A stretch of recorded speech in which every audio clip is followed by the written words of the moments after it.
ফজরের পর আল্লাহর বান্দা কোরআন তেলাওয়াত করত, মাগরিবের পরে কোরআন তেলাওয়াত করত, দিনে কোনো একটা টাইম কোরআন তেলাওয়াত করত। আজকে তো আমাদের ঘরে কোরআন তেলাওয়াতের আমল বলতে নাই। কত ঘর এমন পাওয়া যায় সপ্তাহে একদিন ঘরে কোরআন তেলাওয়াত হয় না। কত মুসলমানের ঘর এমন পাওয়া যায় মাসে একবারও কোরআন তেলাওয়াত হয় না।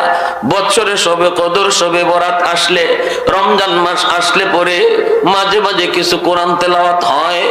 অথচ প্রতিদিন মুসলমানের ঘরে টেলিভিশন চলে, নাটক চলে, টাইম টু টাইম। কোন টাইমে নাটক শুরু হয় এই টাইমটা তার জানা আছে, রুটিন করা আছে কোন টাইমে টেলিভিশন চলবে। কোরআন তেলাওয়াতের কোনো রুটিন নাই।